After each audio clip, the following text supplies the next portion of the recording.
So I was thinking the other day about the Clone Wars as a whole, and I was actually watching an Eckhart's Ladder video about who would have won had Palpatine not been involved, and that brought up some questions in my mind about maybe the most boring element of war, but arguably the most important, and I figured today we could take a look at it and discuss the logistics of the Clone Wars.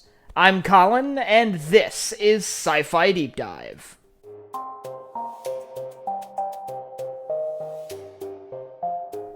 Remember, if you enjoyed this video, to head down below and hit that subscribe button. So we're all familiar with the Clone Wars as a whole, this massive conflict between the Republic and the Confederacy of Independent Systems, with both sides being puppeted by Palpatine to lead to the largest amount of destruction in a manageable conflict that he could end quickly when his rise to power was complete.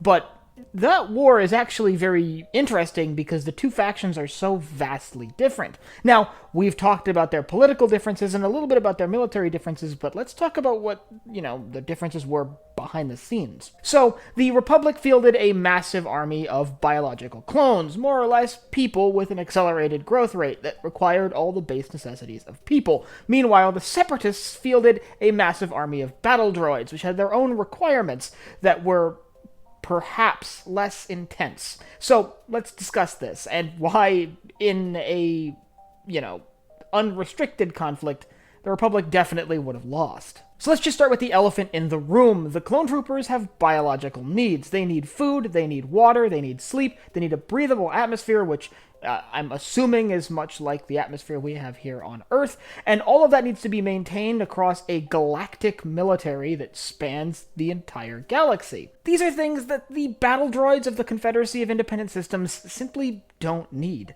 They don't need food or water. They do need power, which is something that the clones technically don't need, but obviously make use of for maintaining weapons and equipment. The droids don't need a breathable atmosphere, so ships carrying droids don't need life support. We actually see this very brazenly in the fact that droid transports, especially later in the war when you're looking at things like HMP gunships, they don't have an enclosed cabin for the droids, they just kind of mount to the outside of the vessel. Same thing with droid starfighters, which basically just roam on the outside of Separatist capital ships, even though those ships may or may not have a hangar. So the clones need more things, which is obviously going to be more expensive, but there's the other side of this, is that you need to get those things to the clones. The Republic then needed to build a supplier for MREs to feed the clone troopers. They needed to design a logistic network to move supplies up to the front lines to continually resupply clone units with not just ammunition and power supplies,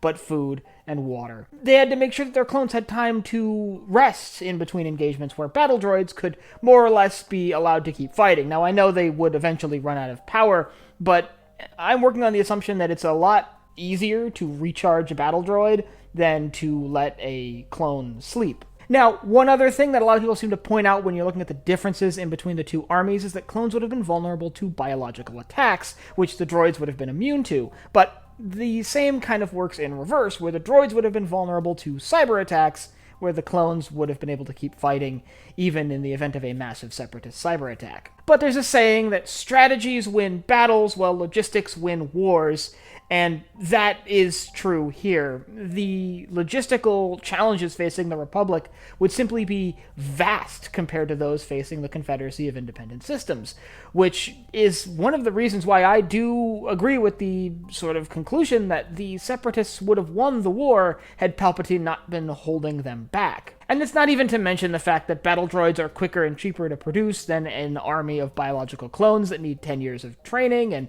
growth that is both expensive and complicated.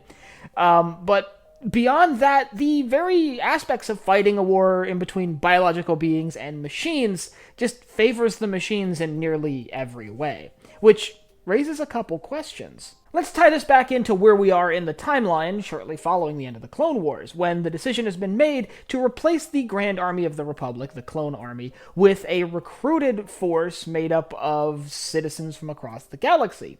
Now, the reason behind this was that Palpatine wanted a massive army, and he knew that cloning a massive army would take a long time and would be very expensive, and recruiting was cheaper and faster. But battle droids would have been even cheaper and even faster. Now, obviously, the galaxy's minds had been tainted to the idea of battle droids from the Clone Wars. We see this anti-droid prejudice all the way back in A New Hope when the droids are not allowed into the cantina. This ties back to the Clone Wars and a lot of people's mistrust of droids. That being said, the war that sort of created all this anti-droid sentiment and made everyone so distrusting of a droid army was orchestrated by Palpatine. He could have set that war up any way he saw fit to try to lead to the most ideal outcome for him. And if he had thought ahead to think that maybe a droid army would have suited the Empire better than a biological one, then maybe that war could have been orchestrated a little differently. That being said, with the way the Clone Wars played out, a battle droid army for the Empire would have been politically unfeasible, and that's totally understandable. Ultimately, at the end of the day, the Empire does transition from clone troopers to recruited soldiers, which arguably are logistically worse. If you'd like to learn about that transition and why the Empire chose to go from clone troopers, which proved themselves in battle during the Clone Wars, to stormtroopers, and about that transition, I'll leave a link up here to my video all about TK troopers, which are the sort of like in-between step between clone troopers and stormtroopers. And I'd like you to let me know down in the comments whether you think the logistics really favored the Republic that much. Do you think the Republic's clone troopers were just so good in combat that they were worth the logistical burden? Or do you think the Republic should have picked a different form of military to fight the Confederacy of Independent Systems? And if you have anything else you'd like to see me cover in Star Wars or anywhere else in science fiction, you can let me know down below in the comments. Last but not least, if you enjoyed this video, head down below, hit the like button, the subscribe button, and the bell icon so you get notified when I upload new videos. So for Sci-Fi Deep Dive, I'm Colin, and I will see you next time.